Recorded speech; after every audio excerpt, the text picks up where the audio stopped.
The Legend of Zelda Sands of Time is kind of killing me, and I don't know what to do about it. I love-hate this mod. Mostly love, some hate, and I can't stop playing it.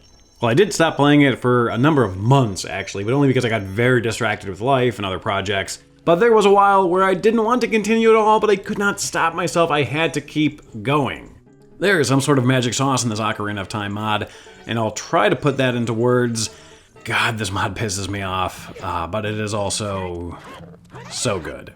Now, this game takes place in an alternate timeline where Ganondorf wins. Now, we've seen timelines like this before, but you know, what happens in them? What are the consequences for the common folk? If Ganon or Ganondorf just kills everyone, there's no one left to rule, so you know, kind of what's the point of that? There's gotta be some sort of governance, right? Well, this mod kind of answers that question. Society has moved forward despite his rule, and although he wields massive Triforcean powers, he still eventually succumbs to old age and dies, and that's where we begin. Hyrule is a decayed wasteland. There are homeless shelters. It's a little bit steampunk. Actually, it's more like rust punk, if that is a thing. And this version of Link is off to find the lost treasures of Ganon, which is all he kind of really cares about. You start off in Steel Town. This is your main hub. There's a lot going on here, from stores with gold Skulltula, collection unlockables in the basement, to industrial buildings, to the inn, to the aforementioned homeless shelter. One thing you'll quickly notice is that this title takes a lot of cues from Skyward Sword. No, there's no motion controls or flying around, and I know that's what most people think of nowadays when they think of that title. But if you recall, at the time, Nintendo was trying to mix up a stale Zelda formula. And they did this, kinda, beginning with Skyward Sword, and also a little bit later with A Link Between Worlds. But they ultimately didn't really completely shake it up until Breath of the Wild. Anyways, aside from the motion control gimmicks, one of the key features of Skyward Sword was that every area felt like a dungeon. Everything was a bit of a puzzle that needed to be completed before you continued, even in the overworld. Sands of Time is very much like that. There's a ton to do here, and you gotta think about things to progress. There's fires to light to get gears moving, people to speak to, puzzles to solve, and tons of areas to explore and come back to later once you have the right items. At the same time, it's also very Breath of the Wild in that it doesn't really guide you at all. I suppose you could say it's like the original NES Zelda in that manner too. I often found myself wandering, just hoping I was going to the right place, and that was part of my frustration. The game does not help you. I mean, there are clues, like micro clues, but macro guidance doesn't exist. There doesn't seem to be any linearity, but the thing is, there is linearity. There are places you're supposed to go and then go next and then go next, but the game doesn't reveal any of that to you. There's also some weird and specific geometry that's kind of, I guess, frustrating. So, for example, in Steel Town, you need to go a specific way to get to the area that I'm facing. I can't hop this fence over here. I have to go all the way around, up some crates, and through this building.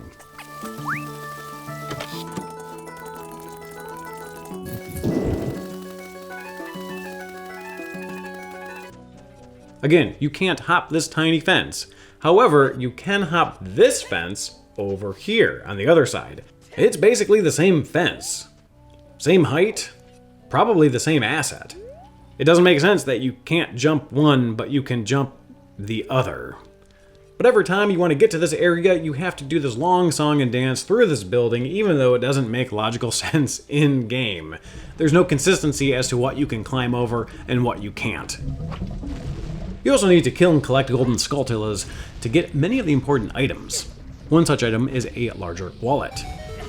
You'll need a larger wallet to buy certain items. I went all through this area, fought the boss, and defeating it gave me way too many rupees for me to carry. Money in this game is scarce, by the way, so what a waste. And I realized I should have upgraded my wallet first, so I could have gone to the shop, gotten a tunic, been slightly fire resistant, then fought the boss, retained the leftover money, etc., etc.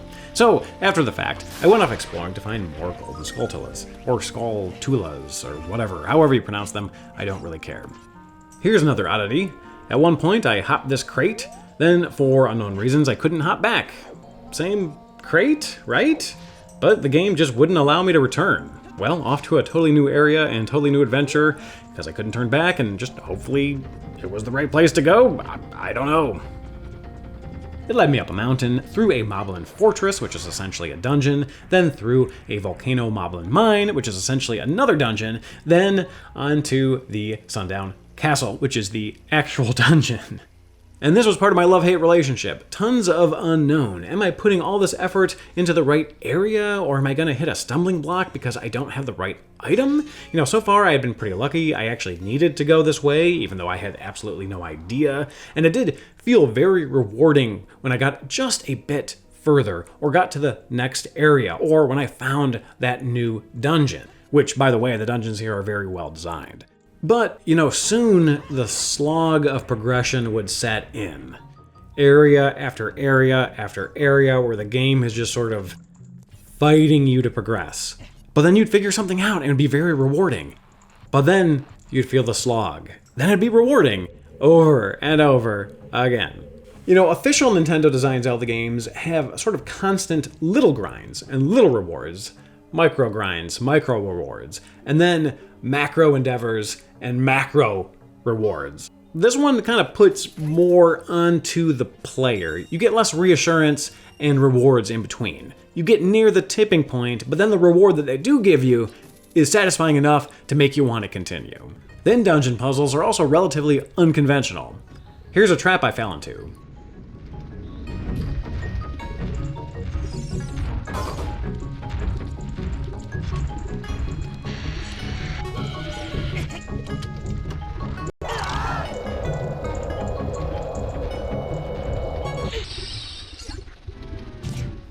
I just got obliterated. Apparently there's a switch, but you can't even see it. At least not from the angle I was originally at. Take a look at this area. I need to turn on these fans to send the moblins flying, and the animations here, my god.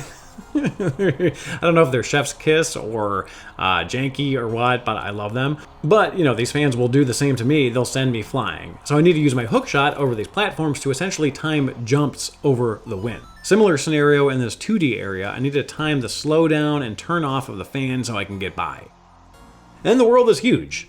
And there are long, repetitive journeys between locations. Eventually, you'll discover shortcuts, as well as an ocarina song that allows the player to warp between different bonfires. Not all bonfires, though, just some. It's a little odd. Basically, just the ones that you light yourself. They're called traveler's bonfires. I should also note that these fires are rest stops and will refill your health. They also hurt you if you touch the fire, so, you know, get close to it, not in it. You know, like an actual fire. Now, as much as locomotion between areas is a pain in my ass, I gotta appreciate how big the world map is. And many of the locations are just so dissimilar to anything you'd see in official Zelda games. It really does have its own vibe. Yeah, you know, the races and areas do often take inspiration from Ocarina of Time or other Zelda titles, but when you actually play it, it's very weird. Take the subway station, for example.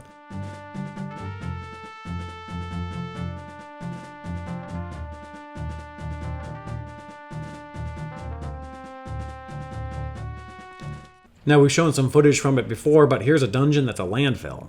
And this is probably also a good time to note that this is a very long game.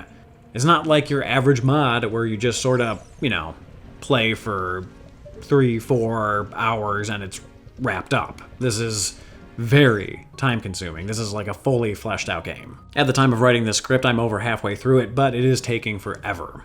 Obviously, though, it inspired me enough to make a video on it, so take that for what it's worth. Now, would I recommend Sands of Time? Yes. You are in for a big adventure, but you're also in for some frustration. It is beautiful looking, beautiful sounding, and it pushes you. But I think that's overall a good thing.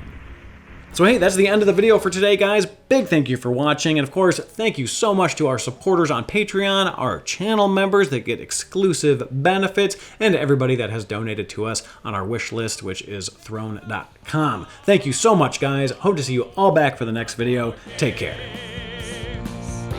Baby, come